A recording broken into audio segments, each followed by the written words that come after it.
So, Guillermo del Toro is a very interesting director to me because he has so many things, so many ideas at the core of what he does that make his work immensely satisfying. He understands the psychological, cultural, and thematic undercurrents that make certain concepts in cinema appealing. And this is very important when you are directing horror. And he has done some extraordinarily great work in the horror medium, in the horror genre, um, legitimizing it as more than just an extension of the Carnival Freak Show, more than just more than just an exercise in the macabre and that kind of thing.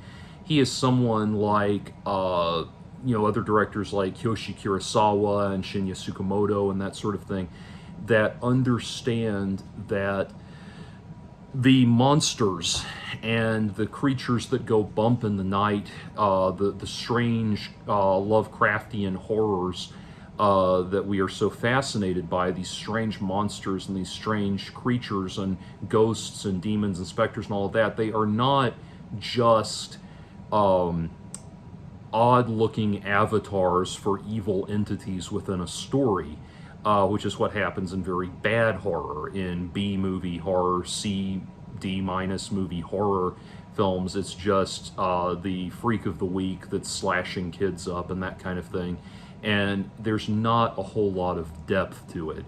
Um, you could say, for example, like the difference between Freddy Krueger and Jason Voorhees. Like, yes, there is a reason that Jason Voorhees is on the attack for sexually promiscuous kids. That's just a justification. That's not a very in-depth character development, character study. That's just a justification for showing weird and bizarre and frequently physically comedic ways of slashing up teenagers in the Friday the 13th movies.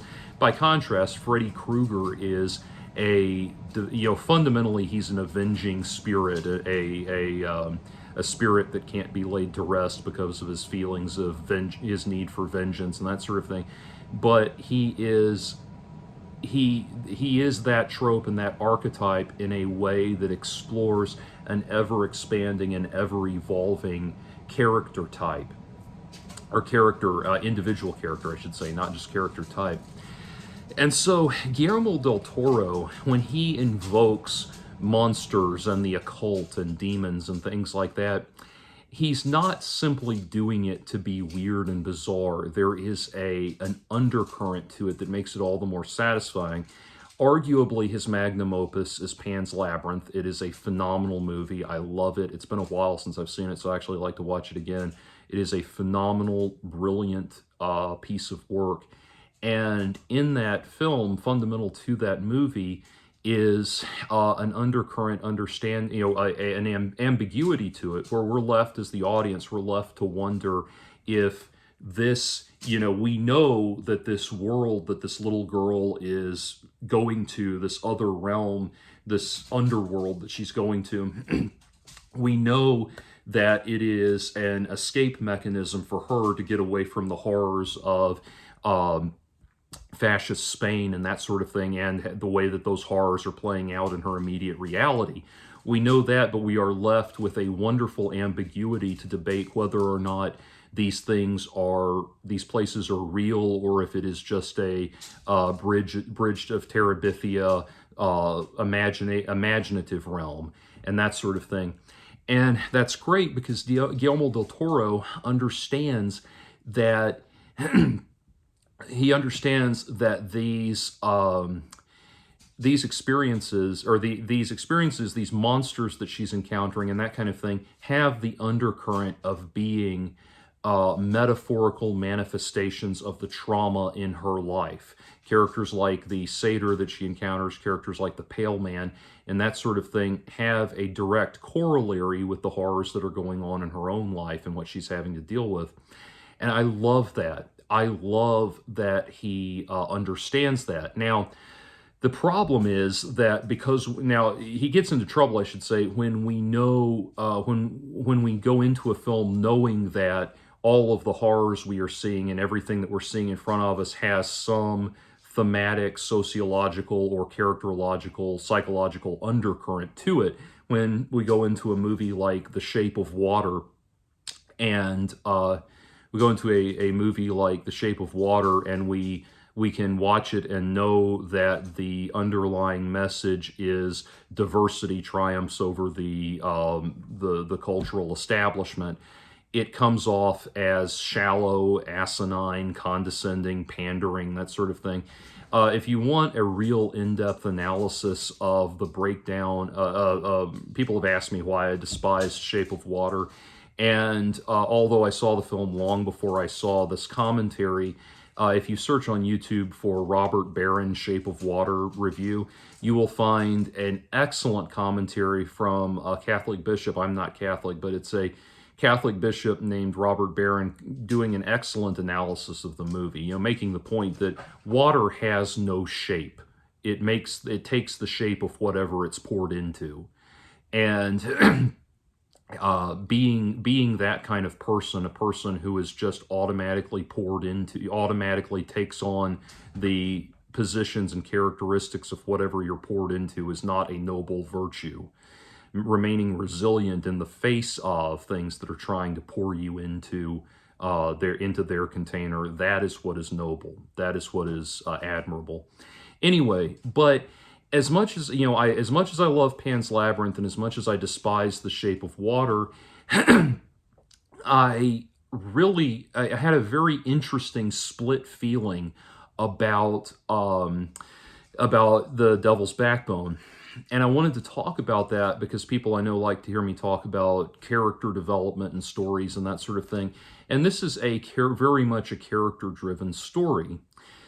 And so, as I was watching it, if you don't know, I'll try to be as spoiler-free as possible. But if you don't know, The Devil's Backbone is about an orphanage where children, a Spanish orphanage where children are going about their upbringing as orphans, or boys are going about their upbringing as orphans in this environment where right in the center courtyard of the building that they inhabit, in the center courtyard, there is an unexploded bomb that was dropped. It was dropped by an aircraft, landed, and was disabled, but they did not remove it. So it's kind of this odd statue in the middle of the area. And what's interesting, so you have a young boy, Carlito. I'm bad with names. Carlito is the protagonist, I think. Trying to keep all that straight. But anyway, Carlito is dropped off at this orphanage and left to fend for himself. And what's interesting is that I really liked the beginnings of the character development between these characters, where Carlito is preyed upon by the local bully and his local gang of bullies. And like in Pan's Labyrinth, this is a story that deals fundamentally with child abuse, the abuse of children, and the way that and like Pan's Labyrinth, it deals with the ways that children are abused and often cast aside by adults who are viciously and single-mindedly focused on some unsundry and unethical course of action and that sort of thing. And so it's very much a movie about kids trying to suss out the adult world and make sense of the adult world and that kind of thing. What's interesting is he's preyed upon by the local bully, being the new kid. He's preyed upon by the local bully and his gang. And one of the things that I liked about this movie was that he actually, rather than it just being a challenge of might makes right, where he beats up the local bully and that kind of thing, instead, this kid actually, this kid actually not ingratiates, but works with the local bully in a way that endears him to that bully, makes him a person of value to that bully at a human level, becomes friends with him, and becomes genuine friends with him over the course of the film. And by the end of the film, they are, they are a united front against the abusive adults and that kind of thing. And so I liked this, and I like this character arc, and without giving too much away, again, we are in a position where we are confronting something supernatural that is very much, the supernatural entity in this film is, again, very much an outgrowth of the abuse that children have suffered and the way that children have responded to that abuse at this orphanage. And what was interesting, though, was, or not interesting, what worked to the film's detriment was that it's just way too long, and not in a good way. They dragged their feet on bringing Carlito and the school bully together. If Carlito's not his name, just go with me on this. So that's the only name I remember. Anyway, getting Carlito and the school bully together, getting them on the same side, they really took too much time with that in a way that actually served to make it unrealistic. So the first thing that it becomes obvious as these characters interact that these two boys are going to ultimately put aside their differences and work together. And so because we know that, and we can see that that's where this is going, in the way they are interacting with each other, where they're hateful towards each other, but there's a quizzical thing, like we're trying to figure each other out too. We know that they're going to ultimately, this bully is not just an enemy. We're going to develop a deeper relationship. And so one of the first inciting events that moves us actively towards that companionship is that Carlito one night accidentally knocks over the jugs that have the water, that the jugs that hold the water that these boys would go to if they, in the middle of the night, if they needed a drink. And this is a place where the water is moved about with wells and pumps and that kind of thing. It's very technologically primitive, and it's set in the past, obviously. And so he knocks over one of the jars with the water, and he knocks over the water jugs, and so the bullies wake up and confront him, and they say, "Hey, since you knocked it over, you have to sneak out and go to the kitchen and get new water." And he says, "Fine, I'll do it, but only if the bully goes with me." And what are you, scared? And the bully takes the challenge and everything. And so they go with their jugs of water, and they sneak into the kitchen. And as they're getting the water, the bully breaks off. He gets his water jug first, breaks off, and gets back to the dormitory with the other boys. And as Carlito, he goes through a whole sequence of events that give him a greater insight into what's going on in the orphanage. But he finally gets his water, and as he's sneaking back across the quad to get back to the dormitory, the other boys, the bully now has the other 3 or 4 kids in his gang. He has them poised with their slingshots, and they all shoot all but one of them, who gets the ball rolling again towards the sympathetic thing and all of that. All but one of the boys with their slingshots start shooting rocks at Carlito, and they deliberately destroy his water jug, which gets him covered in water and gets him caught. And so the next day, they stand him up in front of all the boys in the cafeteria, and or the mess hall, and they demand that he out his accomplices to them. They know that there was more than one boy. They don't know who it was. And he refuses to do it. And by refusing to do it, refusing to turn snitch, he gains the favor of these boys, but then doesn't fully gain their favor, but he starts gaining their trust that way. They start, bringing him into the inner circle, and it gets the ball moving towards the sequence of events where he ultimately is gets the ball moving towards the sequence of events where they are ultimately united against the adults. And some more events have to unfold before that can happen. Um, and one of the events that happens is the bully confronts Carlito, and he confronts him with a knife. And so this has the potential to go, obviously this is going to go very badly if Carlito doesn't do something. The boy uh, falls into a vat of water and starts to drown because he can't swim. Carlito saves him, and that's when they ultimately are on the same side. And it's that section of the character arc, one, it draws the movie way, way further out than it needs to be. We are more interested, we as the audience, are far more interested in understanding what are the supernatural events that are going on, what are the events that are going on behind what these boys are aware of in their limited perception. What are all of these events that this is what actually propels the story forward. And so what happens is, because they spend this long arc getting us to the point of unity between these two boys, we find the action slowed down to a crawl, but also it's very unrealistic. It feels unduly prolonged and stilted in a way, because here's the thing. Granted, children will behave very differently in film because there are going to be demands made of them in the story that would not be made of a child in real life necessarily, in terms of plot structure and plot development and that kind of thing.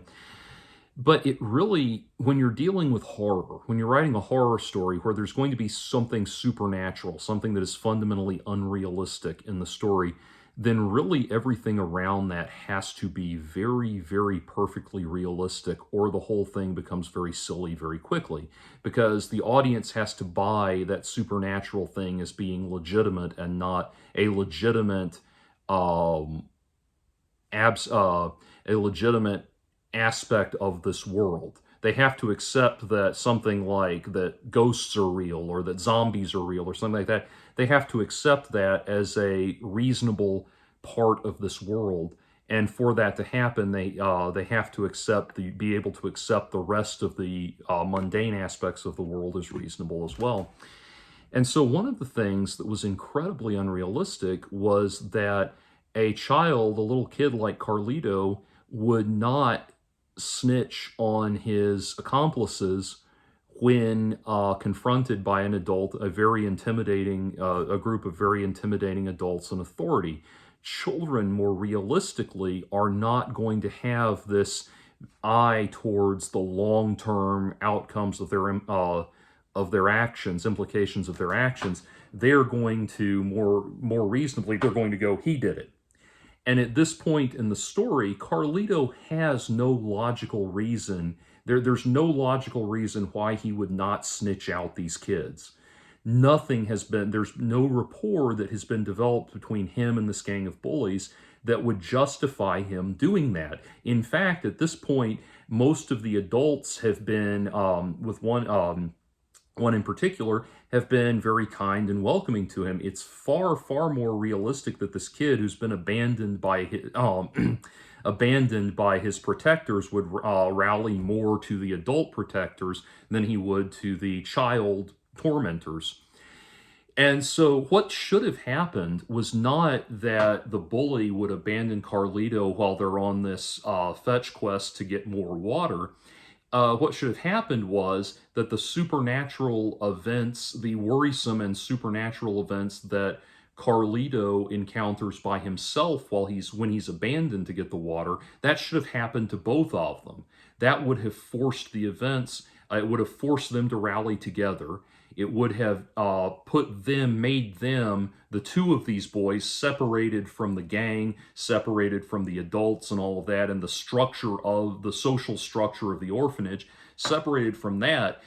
They could have faced a unique danger together that requires them to rely on each other, and that would rally them together. At that point, they would be rallied together.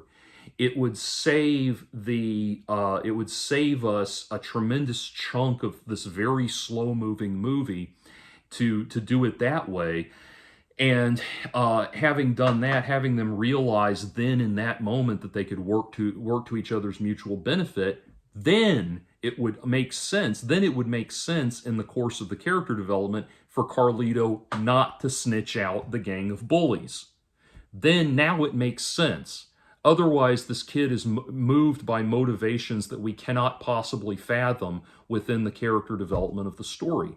Furthermore, it's even more bizarre and ridiculous and unrealistic that Carlito would act to save a boy who has just assaulted him with a knife. Now, granted, why the bully was using the knife is something that is later, the reason for that is later manifested in the behavior of the adults, and we start to understand why he would seek to harm somebody with a knife. That is later supported. But what's not supported is the idea that Carlito would just continually be altruistically supportive of, to his own detriment, supportive of this guy that keeps screwing him over. So again, if it had just been handled better, it could, if that character arc, if you could have just done something right in that water fetch quest at the beginning of the story, if you could have just done something with that and paired them together at that point, you would have had a much more concise movie, and a movie where, great, we've resolved this relationship, we've set it up so that these two kids can work together, and now we can focus on the bigger issues of the movie. Instead, what happens is you are about an hour or so into this very long movie, not very long, it's 2 hours, but an hour or so into this roughly 2 hour movie before it feels like the actual story of the orphanage and the events around the orphanage really start unfolding and really start to make sense. And up until that point, you have some characters that their motivations are, especially with Carlito, their motivations are not justified, they don't make sense, and they don't get us to, they don't serve to get us to a reasonable point. And by the time we do get to that point where the boys have become a united front like they need to be, we just feel like it's time wasted. So anyway, those are my thoughts. I don't think I would recommend the movie overall. If you're just getting into Guillermo del Toro, go straight to Pan's Labyrinth. It's the magnum opus. It's the one where he knocks the ball out of the park, unquestionably. So just go straight to that one.